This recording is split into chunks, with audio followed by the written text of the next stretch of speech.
কিছুদিন আগে এই টাইপ কেকের একটা পিকচার শেয়ার করেছিলাম আমি, যেটা আপনাদের সবার কাছে খুবই ভালো লেগেছে। তো এই কেকের একটা ডেকোরেশন ভিডিও নিয়ে চলে আসলাম।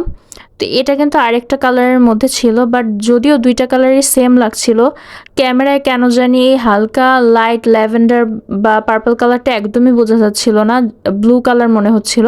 বাট সামনাসামনি কিন্তু কালারটা হালকা একদম লাইট ল্যাভেন্ডার কালারের মধ্যে ছিল। বাট পিকচারটা কিসের জন্য বোঝা যাচ্ছিল না তা জানি না আমি। তো এখানে কিন্তু আমি 1 পাউন্ডের মধ্যে 2 টায়ার একটা কেক করে নিয়েছি।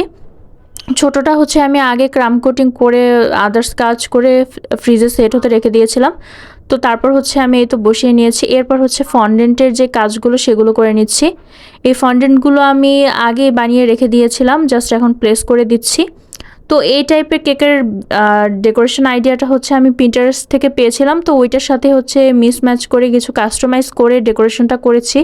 ওভারঅল কেকের লুকটা কিন্তু খুবই ভালো লেগেছে আমার কাছে। কিছু কিছু কেকের ডেকোরেশন আছে হচ্ছে একদম লাস্ট পর্যন্ত ডেকোরেশন কমপ্লিট না হলে সেটার আউটলুকটা কেমন হবে বোঝা যায় না। তো এই কেকের ক্ষেত্রেও সেম একটা অবস্থা হয়েছিল। মাঝে আমার মনে হচ্ছিল যে হয়তো কেকটা সুন্দর লাগবে না, বাট আলহামদুলিল্লাহ খুবই খুবই সুন্দর লেগেছে।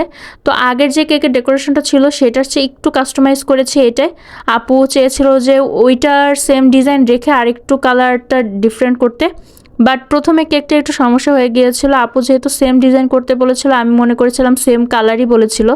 তো প্রথমে দেখতেই পেয়েছিলেন যে কেকে একটা ক্রাম কোটিং করা ছিল, তো ওইটা আমি ব্লু কালার দিয়ে করে ফেলেছিলাম। তো লাস্টলি হচ্ছে সময় হাতে ছিল যেহেতু, তাই চেঞ্জ করে দিতে পেরেছি। তো লাস্টলি কিন্তু আপুর কাছেও খুবই ভালো লেগেছে। আপনাদের কাছেও কেমন লেগেছে অবশ্যই জানাবেন। যদি ভালো লেগে থাকে তাহলে অবশ্যই কমেন্টের মাধ্যমে আমাকে সেটা জানিয়ে দেবেন। সবাই ভালো থাকবেন। আসসালামু আলাইকুম।